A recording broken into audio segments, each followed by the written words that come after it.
in the Capitol, and that's why we have to fight the Obama administration, because if we do away with this oil and gas industry, these guys can't balance the budget. Okay, thank you. I'll try to do that. I thought I was going to get 2 minutes. Oh, I'm sorry, they didn't, okay, well, okay, I apologize, keep going. I'll take another minute on a future question. No, we won't, no. It's not nice to try to trick the moderator. Okay, we need to go back to 2 minutes, please. Go back to 2 minutes. The redirects are 1 minute. It's okay. All right. Thank you all. All Y'all are right. doing a great job, by the way. That electronic timer back there is first rate. Okay. Yeah, I know. We need to start Who will be a going timer. next? We need to start a timer. Commissioner Smith, will start. Okay, state your position on American laws for American courts and what you will do about your position, whatever that might be, should you be elected Attorney General. American law is what governs American courts. We get in real trouble in America when our jurists begin to look to international law. It's a travesty, and it's happening too often. I don't really care what the UN thinks or says.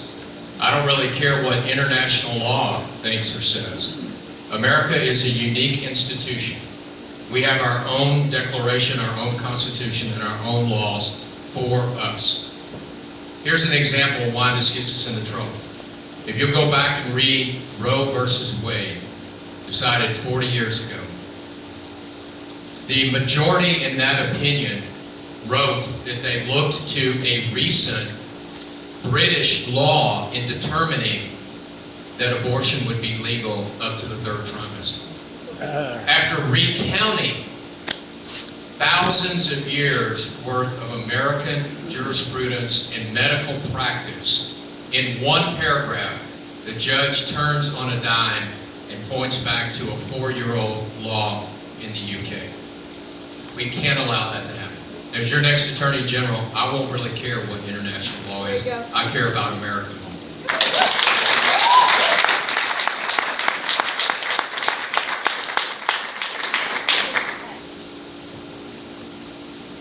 I don't want Russian law, I don't want French law, I don't want Sharia law to control our courts and our law in this country.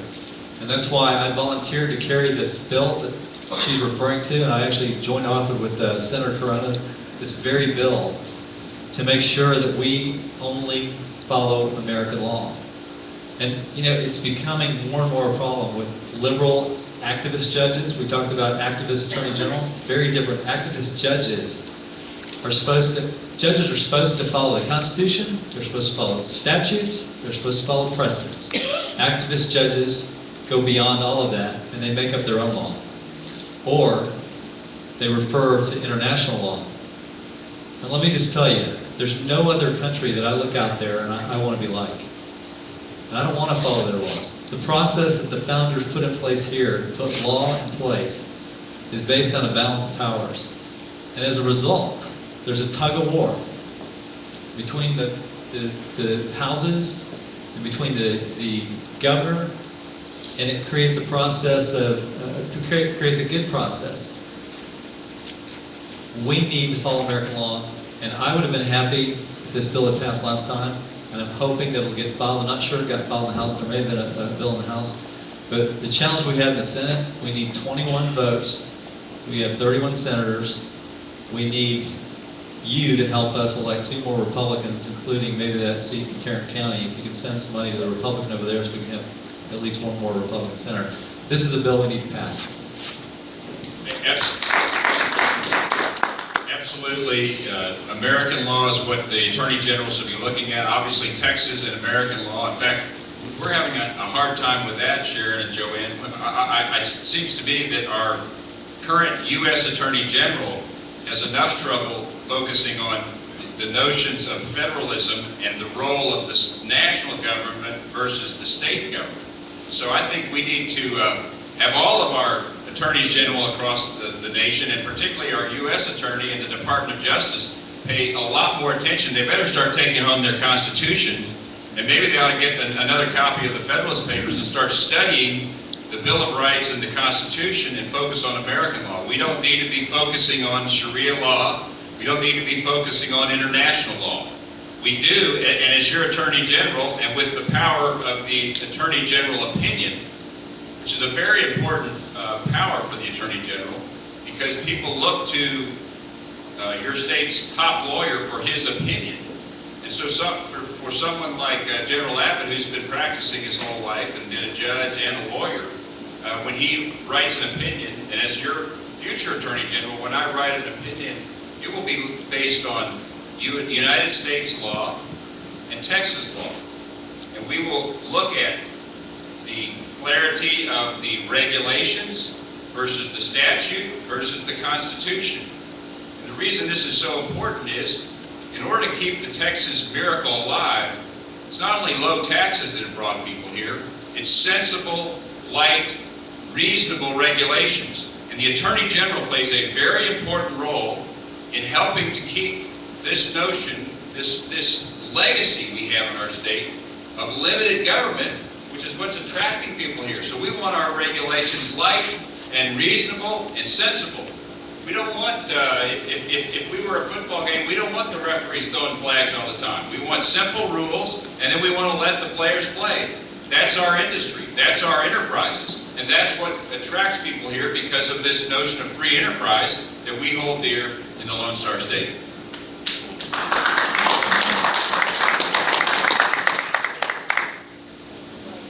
Okay, Representative Branch, you go first. Let's talk about transportation policy in Texas. Let's talk about public-private partnerships.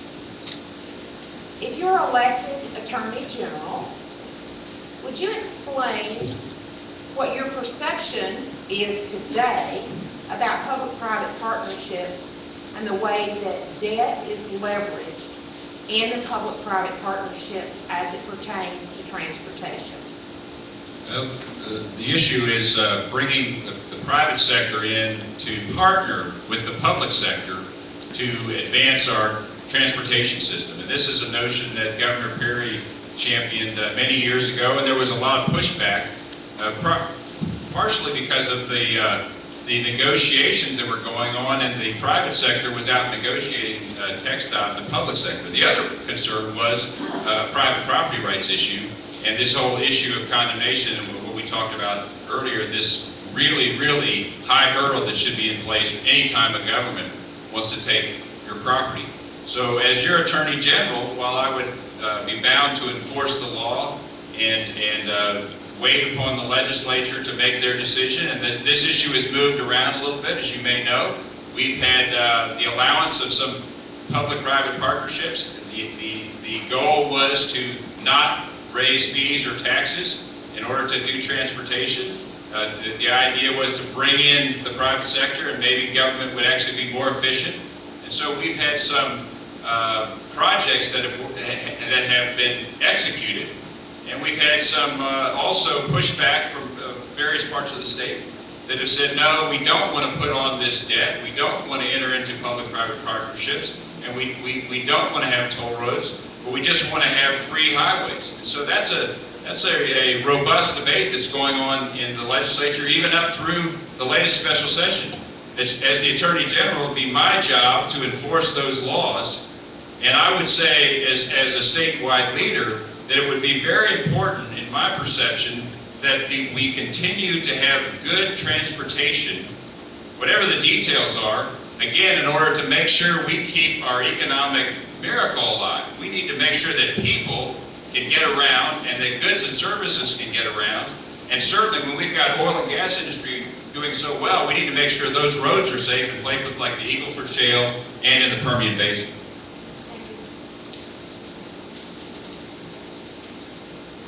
The challenge with a public-private partnership is usually the public part of it bears the risk and the private part gets the returns. And we have to make sure that the balance is correct.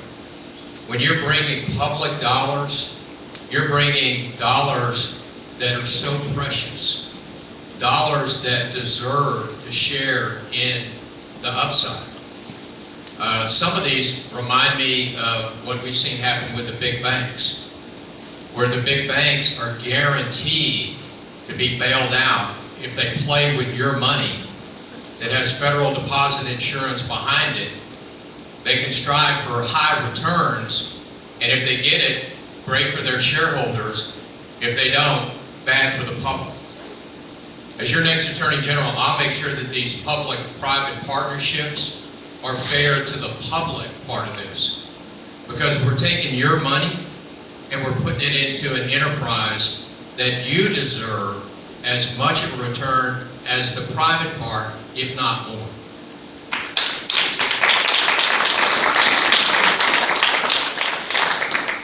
We have too much debt. We have too many tollways, whether they're public or private. And the reason, let me give you a little history lesson. It's amazing, man. I've been learning this over the last several years, but back in the 40s and 50s, we spent a significant part of our budget on transportation. Sometimes over 50%. Even in the 70s, we were spending in the 30% range. Now we're down to around 6 or 7%, sometimes lower. We are not properly allocating our budget. Even in the budget, we divert the gas tax, which should go to build roads and maintain roads. We divert it to other causes. So you hear a lot of talk about debt, raising taxes, we got to do something about our roads. You know what I say? Before I'm going to tax you, before we do more toll roads, before we do any more of these partnerships, let's start allocating more of our budget to transportation that you're already paying for, and let's stop diverting the money away from transportation that's already supposed to be going there. Yes. We had a bill that couldn't get out of the House or the Senate, couldn't get out of the Appropriations Committee or the Senate Finance Committee. Senator Nichols had a bill, I had a bill. Together, these bills would have dedicated the sales tax from the sale of autos and the sale of auto parts and stopped the diversion that I just talked about, the gas tax diversion, providing enough money, $4 billion, without a single fee increase, without a single tax increase, without any money being borrowed. And it would have provided enough revenue to build the roads that you and I need to drive on. And yet we failed to do it.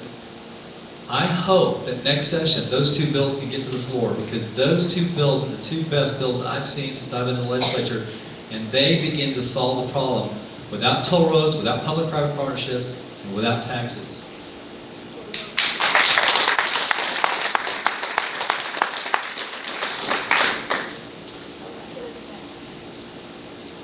Senator Paxton, a June 2013 article in the Dallas Morning News stated that the Dallas metro area has been declared a hub for Mexican cartels. As the Attorney General, and please be very specific about this, address the issue of interior enforcement of the rule of law pursuant to the Attorney General of Texas. I don't read the Dallas Morning News. Is that a problem? There was a piece of legislation I filed a session ago that would have, well, let me go back. You all know about the Arizona case that the Supreme Court struck down as overreaching. It was preempted by federal law, so that Arizona police basically couldn't stop people and ask for papers. We filed legislation a session ago that I could not get out of the House, and unfortunately couldn't get out of the House, because it would have worked. It would have allowed us to fund money that we already have in our budget to deputize local police and state police to basically do these arrests and detain illegal immigrants. This would have been a process that I think would have passed muster into the courts. And I believe it would have been very effective in starting to resolve some of these interior issues with cartels and illegal immigrants that should not be here. It would have given us longer to detain people, and it would have allowed us a mechanism that the state could enforce. This is a piece of legislation that when I'm elected Attorney General, I will continue to push with the legislature, hoping that we can get leadership that will step up to the plate and deal with an issue that too long at the federal and state level has gone untouched and unnoticed and basically avoided. This is a critical issue to our state, and I'm hoping we can get something done. Okay, I'm going to interject something here. Let's just take the newspaper out of the equation, because the newspaper who reports on it is immaterial to the question. Let me quote somebody who's very important, who was quoted repeatedly in the article and has commented on this issue since then. It is the executive director of DPS, Mr. Stephen McCraw. Mr. McCraw said that cartels are the #1 issue that state law enforcement is faced with on a daily basis. So, having clarified that point about the AG and your responsibility to law enforcement and to the citizens, proceed to answer the question.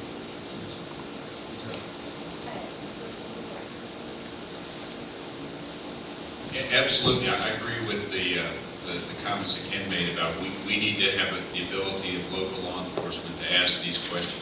These are simple, obvious questions.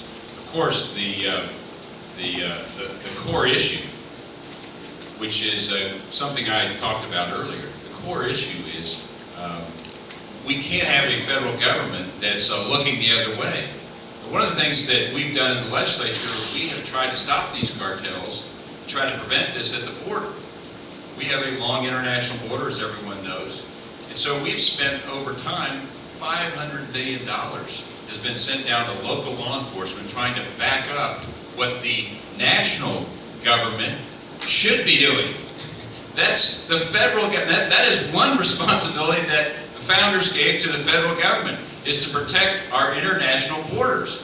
And so to me, the core issue as your Attorney General is not only to encourage and uphold local law enforcement and their ability to intercept drug cartels, but to go for the core issue, which is no amnesty, no bill like this came out of the Senate, and to hold the federal government accountable through litigation if necessary, work with the legislature to shore up our international boundaries, because that's where we can stop this problem. We shouldn't have to have our local law enforcement agencies overburdened by an issue that's caused by the failure of a federal government that can't do its fundamental, talk about constitutional issues, talk about core federalism. It's not unpatriotic to point out that your federal government, our federal government, won't uphold a basic function, which is to protect us along our borders.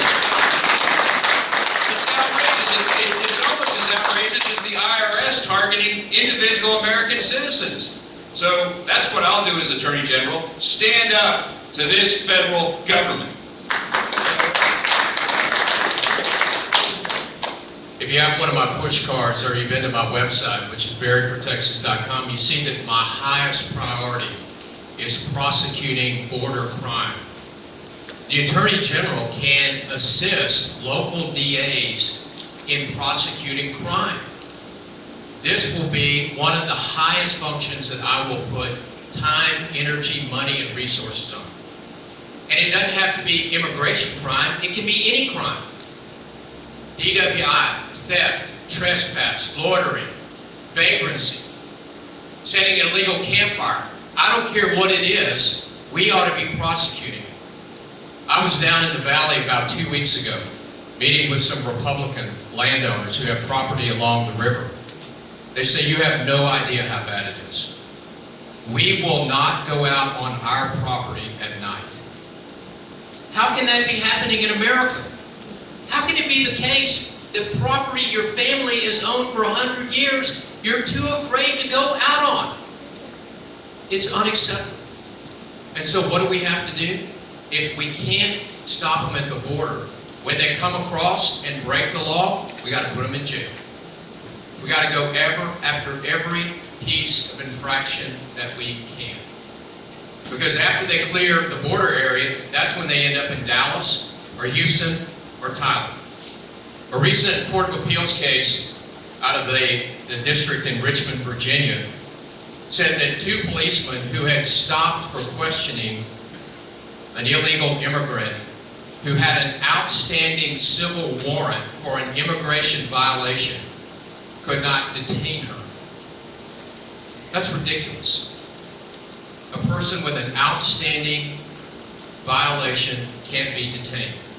We have to give our law enforcement people the personnel and the resources, but the Attorney General has to make prosecuting plain vanilla crime along the border a high priority.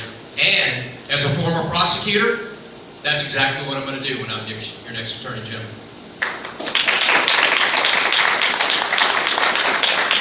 And this will be a simple yes or no. This is the only simple yes or no in this. Okay? Okay. Commissioner Smithman,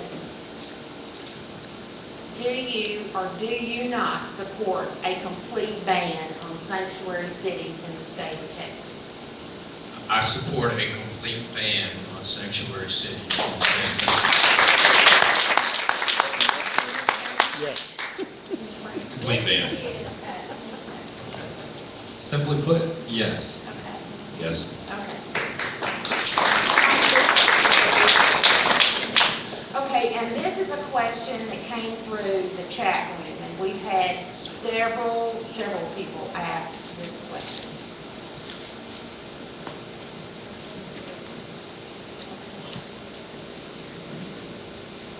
Assume that you are the Attorney General of the state of Texas, and through your investigation, it's come to light that a seated elected official is not eligible to serve. Let me be specific. It could be in any capacity, but let's be specific to the State Board of Education. If it comes to your attention that someone is ineligible to serve as an elected official, and you rule that way, what would you do about that individual serving in that capacity for which they are ineligible to serve? This would be, Joanne, any, or just the State Board of Education? Any. Well, we've had a couple of those in the House where we had some contests on whether or not someone was to be seated or not. And under our system, under the Constitution and the statutes of the state of Texas, at some point there's an investigation in our chamber, and we had at least two of these while I've been in office, where Representative Hartnett investigated whether or not, it was a very close call, I think in two races, one in Houston and one in Austin, whether or not someone should be seated, and ultimately reviewed the evidence and made a finding that committee, the Special Investigative Committee, gave to the House on whether or not to seat a particular individual. In this two instances I'm thinking of, one was in Houston involving Talmadge Heflin, and one was in Austin involving Dan Neal and Donna Howard. So in certain instances, the Constitution leaves this issue to the legislative chamber to resolve these issues. But if asked, then the Attorney General has to opine and give his opinion on any legal question that the legislature might have in this instance. Or in the case of the State Board of Education, he's the lawyer for the state, and therefore if there's a question in terms of a ruling that they want to ask the Attorney General about, as short of going into litigation, into the courts, then as Attorney General, I would study the law, get the smartest constitutional conservative lawyers around me, and then we would try to make a decision and give that opinion so that there would be clarity, and our best understanding as to what the law is whether or not this particular individual could be seated or should be seated based on the facts and comparing those facts to the law. I think it's pretty simple. If you're ineligible, you're ineligible.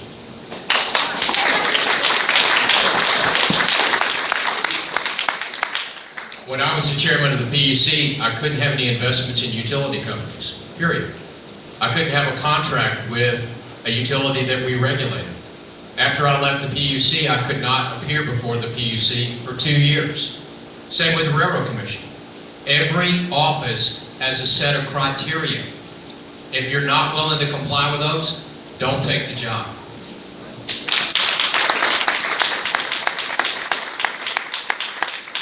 Absolutely. If somebody is not eligible to serve, either because of eligibility criteria or because of something they've done in office, they should be removed by whatever means possible. And if I'm Attorney General, I will take that up immediately. Thank you. Okay, now, Sharon, I want you to look at the chat room questions and pick out a question, and while you're doing that, Eleanor needs to come forward. She's gonna talk about the straw poll rules here in just a little bit. So Sharon, ask the final question. Be sure you tell them who goes next. And after you finish with the last person asking the questions, then we're gonna go in this order to end for the rebuttal. And we're gonna reduce the rebuttal time from 3 minutes to 2. From 3 minutes to 2. So that means you can take 2 minutes to rebut anything that was said here that you feel like you need to, raise a whole new issue, or finish a thought that you don't believe that you were able to finish. Then when we finish with that period, there will be another 2 minutes for us to be able to, for you all to be able to close the deal for everybody. Okay, Sharon, the question from the chat room. This question, although... Mike. Thank you. This question, although by the tweet it was specific to one person, one candidate, I think can be answered by all three. And the first one to answer will be Senator Paxton. The money, if you have returned money from your office account, where does it go and who has control of spending it? My understanding is that when you return money from your house account, that it goes to, under the control of the speaker, and then he gets to spend it in a manner that's controlled by him. And so I found that to be a frustrating policy in the House, because if you tried to run your office efficiently and you sent money back, you had no say in that it would actually go back to the taxpayers or go back into the balance that could be spent on better things. So my understanding is that it's the speaker that controls where that money goes, and I don't think that's appropriate or good.